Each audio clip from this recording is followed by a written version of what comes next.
Hello and welcome back. I'm so glad you're here, because what we're about to explore may challenge everything you thought you knew about love, women, and your role in relationships.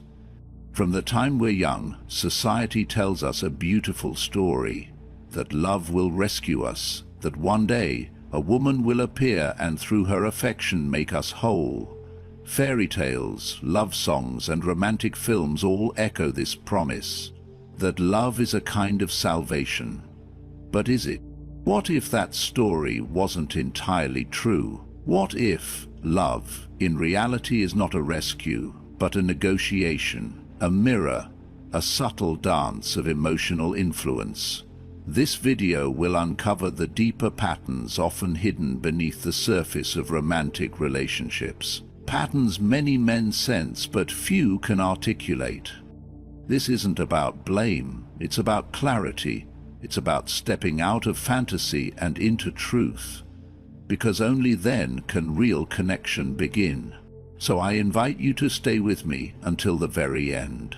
We're going to break down the myths, the dynamics, and the emotional games that shape the modern man's experience of love. And by the time we're done, you'll never see relationships the same way again. Let's begin.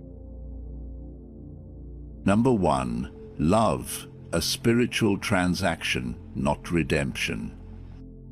Many men believe they've fallen in love with a woman, but they've fallen into a reflection, a feeling she gives them that feels like wholeness. Her presence soothes their insecurities, her attention fills their quiet doubts, and her affection proves they are enough. But this isn't love. It's a relief. Relief can be mistaken for connection when the wounds beneath it remain untouched. In these relationships, love becomes a silent negotiation. He may not say it aloud, but the unspoken contract is clear.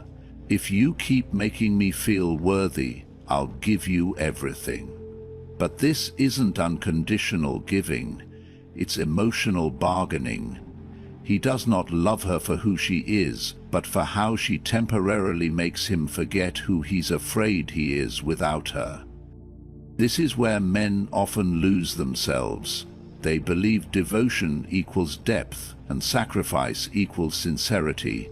They pour everything into her and call it love. But it's not a spiritual offering, it's a rescue mission, not of her, but of themselves.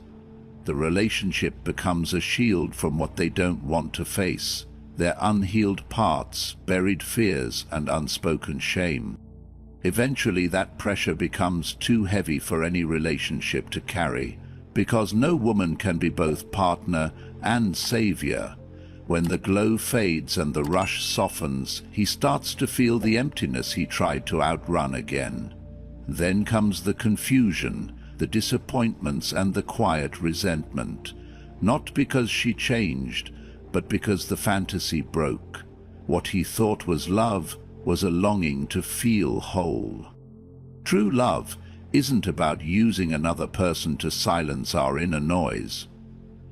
It's not about redemption. It's about recognition. It is about seeing the other person as someone who makes us feel better and as someone we choose to honor even when we feel uncertain about ourselves. There's a quiet truth in this. Real love begins when we stop asking someone else to fix the parts of us we haven't faced. Until that happens, a relationship will always feel like a transaction, one built on invisible debts and emotional expectations that neither person can fully name. To love deeply is not to escape yourself, but to know yourself enough not to lose your soul in someone else's eyes. When you understand that love isn't meant to save you, you stop searching for a woman who feels like a cure, and you start building a connection that feels like peace. Number 2. Women, masters of soft power and subtle influence. If you only look at what's loud, what's direct, what commands a room, you'll miss where a woman's influence often lies. History did not hand her the sword, It rarely gave her the title or the seat at the table, so she adapted, not by force, but by finesse, not through command, but through quiet precision. Where she was denied power, she created a presence, and where she was silenced, she learned to speak without words. This isn't manipulation, it's survival. In a world that has long underestimated her voice, she learned to use the spaces between words to speak louder than words ever could. A glance across the room, a shift in tone, and a pause held just long enough to change the air. These are not accidents. They are learned, practiced, intentional. While men were taught to assert, women were taught to perceive. While men declared, women observed and responded, and that response was often more powerful than any demand could ever be. Soft power isn't a weakness. It's a strength that doesn't seek attention yet commands it. The woman who listens more than she speaks is not submissive, she's strategic. She reads what's not being said. She sees the emotional current under the surface, and when she moves, it's not impulsive, it's precise, controlled, measured for effect, not approval. Even in relationships this shows. A man may raise his voice, thinking volume wins. She won't compete, she'll go quiet. But in that silence is a message stronger than any argument. She's not reacting because she doesn't need to. She already knows where the moment is headed. And often, the one who doesn't speak holds the real decision. Some men misread this quiet strength. They assume if she's not confronting, she's not aware. What if she's not arguing, she's giving in? But a woman's restraint isn't absence, it's calculation. She's weighing more than the moment. She's thinking long, watching closely, knowing that timing often matters more than truth when it comes to change. There's a reason the phrase, "still waters run deep," has endured for generations. It describes the woman who doesn't need to announce her presence to shape the room. Her influence lives in the details, how she instantly makes you feel seen or invisible. When you understand this, you realize that what looks like softness is often power in its most undetectable form. You won't always see her strength the way you expect, but it's there, in her awareness of her restraint and ability to shift the emotional tone without raising her voice. And in a world that often pushes for louder, faster, and more, her calm control is not just robust, it's revolutionary. Number 3. The good girl myth and men's blind devotion. Some women don't need to deceive outright, they simply let men believe. They're not manipulative, but because they've learned that being seen as the good girl opens doors, earns trust, and softens judgment.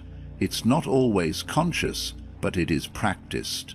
Over time, many women learn to wear the mask of sweetness, purity, or selflessness because it works. And many men, especially the well-meaning ones, fall not for the woman herself, but for the role she plays so convincingly. He sees her as different from the rest. She's not like those other women. She listens. She's kind, and she seems untouched by the games of the world. In that image he invests his hopes. He wants to believe that she is the answer to the things he's been missing.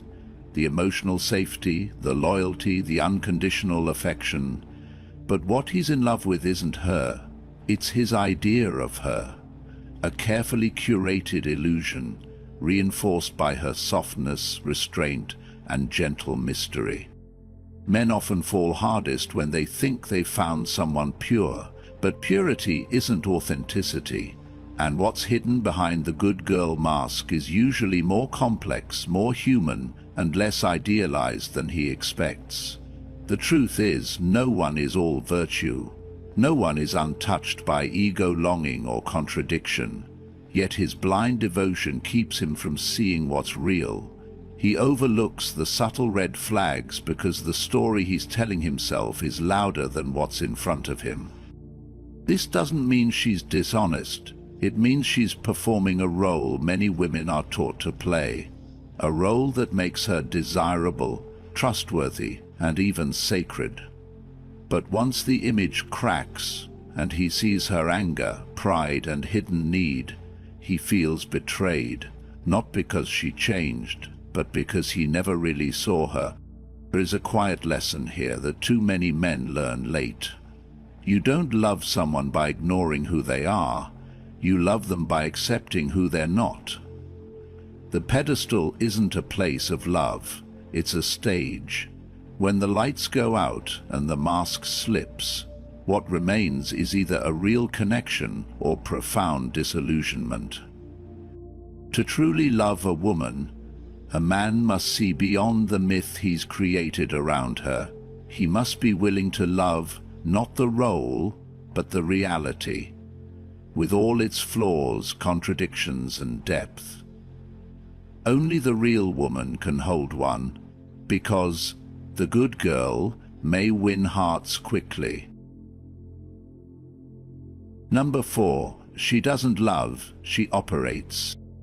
There are moments when what looks like love isn't love, but a calculation dressed in warmth. Her words may sound tender, and her touch might be timed just right, but underneath each gesture lies intention. Not all women love in the way men hope they do. For some, the connection isn't about emotion, but leverage. When he opens up, shares his doubts, or exposes a wound, she doesn't always see vulnerability as intimacy. She sees an opportunity, a signal, a shift in balance.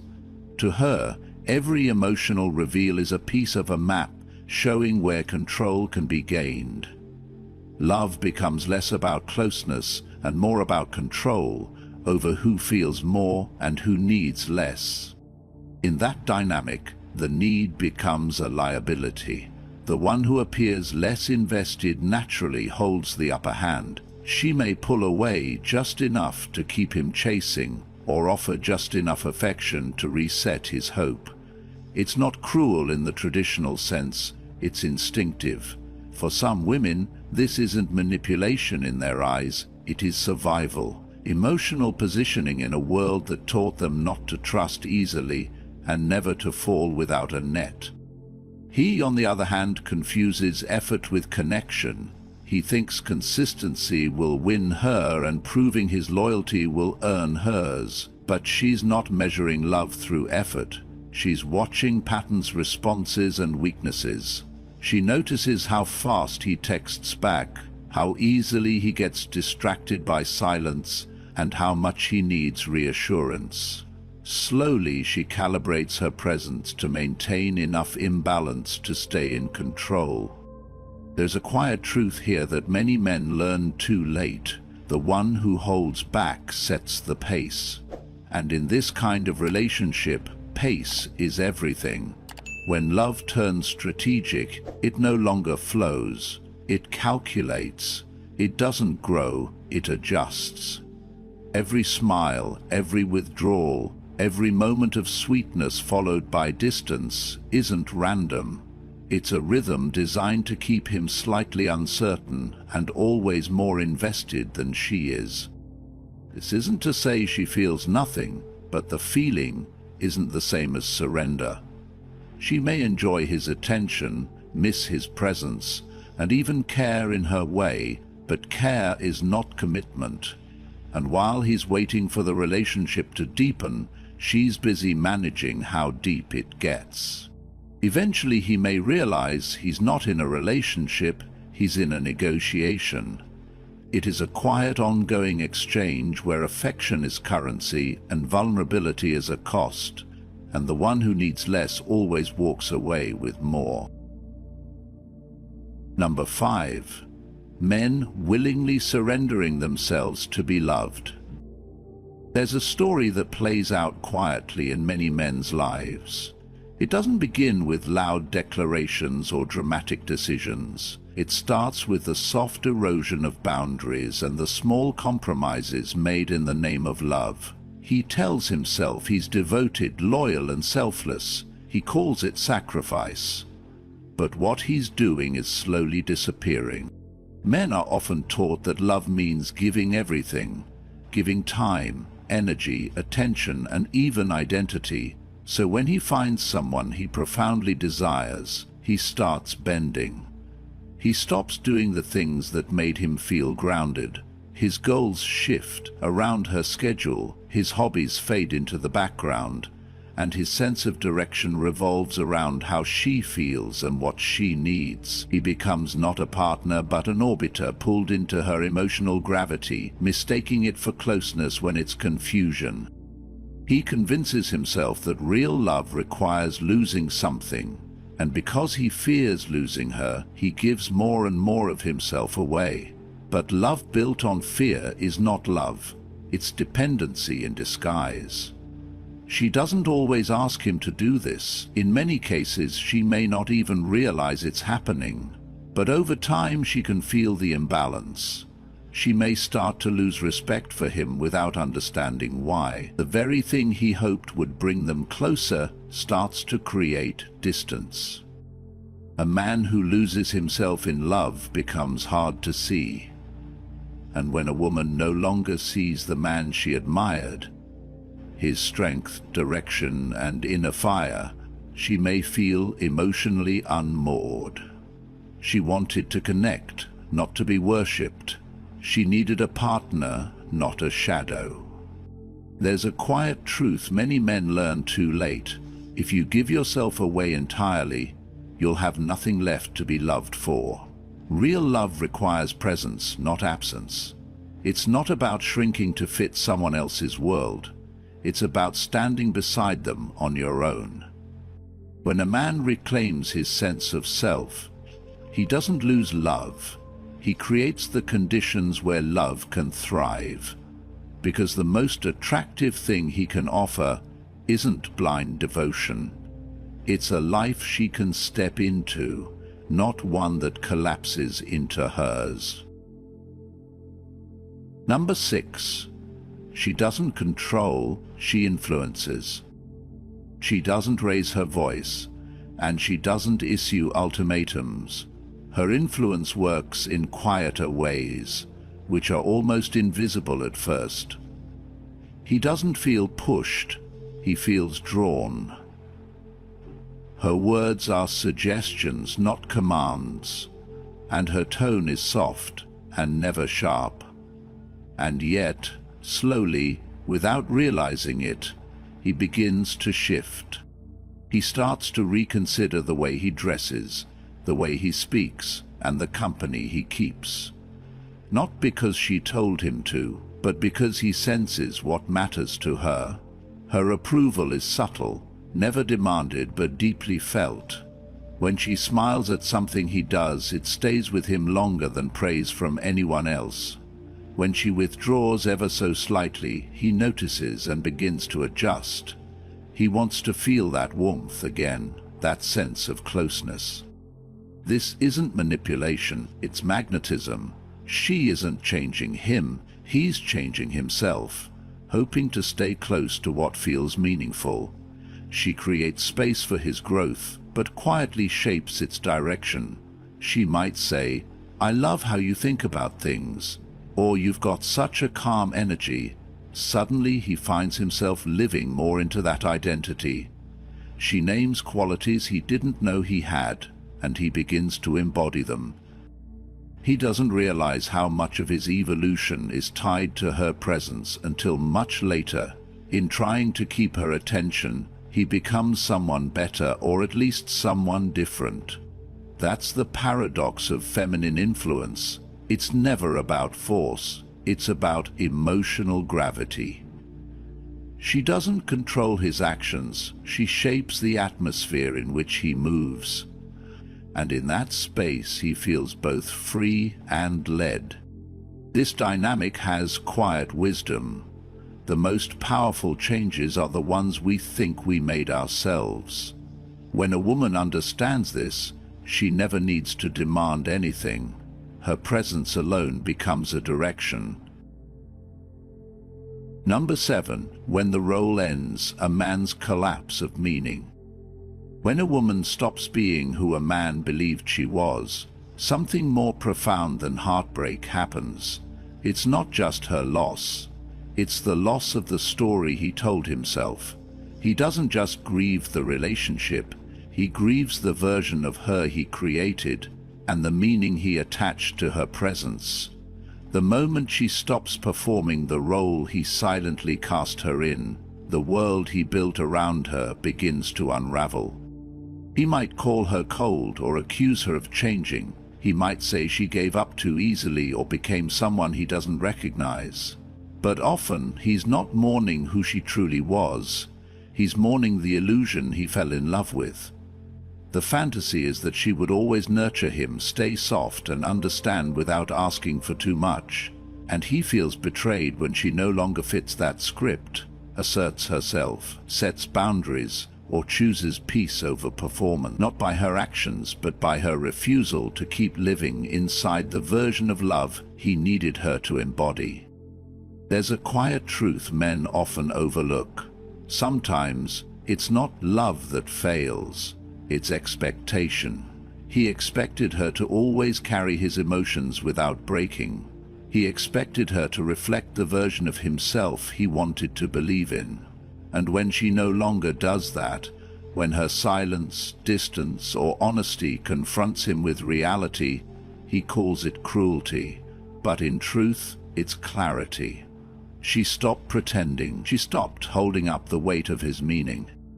Men don't just mourn lost love. They mourn what love made them feel about themselves, that they were enough, that they were wanted, that someone saw them as worthy. When that mirror breaks, the collapse is internal. It isn't about her walking away, but what her leaving reveals. He built a sense of self on something fragile and called it forever. As the fantasy fades, what remains is the invitation to grow, not to find someone else who'll fit the same role, but to ask more complex questions. What did I expect her to be? Why did I need her to be that? And what parts of me were I unwilling to face without her? There's a saying worth remembering here. You didn't lose her. You lost the illusion she could save you. And until a man understands the difference, he'll keep mistaking endings for betrayal instead of the beginning of seeing clearly. Number 8. Loving without illusion. The inner revolution of men. Real love begins when a man stops chasing the version of her he built in his mind. The fantasy of the perfect woman, soft-spoken, always understanding, never disappointing, fades. In its place stands a real human being, a layered, sometimes contradictory complex.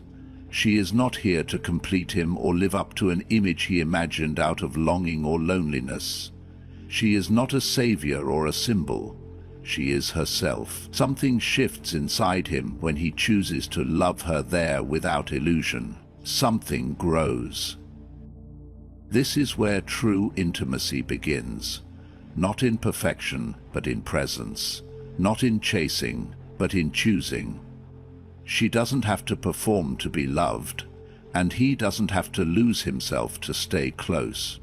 He sees her fully, not just the moments when she's soft or shining, but also when she's distant, uncertain, and even tricky, and instead of pulling away or trying to reshape her, he stays with what's real. Because now he's no longer in love with a dream, he's in love with a person. At this point, love is no longer about sacrifice or longing. It's not about trying to prove his worth or hold her close through fear. It becomes a place of mutual freedom where both can breathe as they are. The relationship becomes a shared ground, not a battlefield or rescue mission. He no longer gives to get. He gives because he has something real to offer, and she receives it without needing to shrink or edit herself. Some might call this the end of romance, but it's the beginning of something more profound. The connection doesn't burn out with excitement but deepens with trust. Where affection isn't earned through effort but offered through understanding, the illusion is gone, but in its place stands love in its most honest form. A quiet revolution happens in a man when he arrives at this point. He's no longer ruled by the need to impress, control, or fix. He's grounded, steady, capable of seeing a woman not as an ideal but as an equal. And that's when love stops being a pursuit and becomes a partnership. As one old truth says best, when you stop needing her to be perfect, you finally give her the space to be real, and that's where love lives. Conclusion: when men awaken, real love begins. When men awaken to the truth, love is no longer a battlefield of illusions, but a journey of clarity and growth. Real love doesn't begin in fantasy. It starts when a man dares to see a woman as she is, not as he hoped she would be. He stops looking for someone to heal him and starts becoming whole. This awakening doesn't make love colder. It makes it deeper, more honest, and finally mutual. A woman's power was never about domination. It was about influence. And a man's strength lies not in resisting it but in recognizing it for what it is. Love becomes a space where neither partner loses. It becomes a space where both evolve. This is not the death of romance. It's the moment love becomes real. Now it's your turn. What have you experienced in your journey? Have you ever loved the illusion more than the person?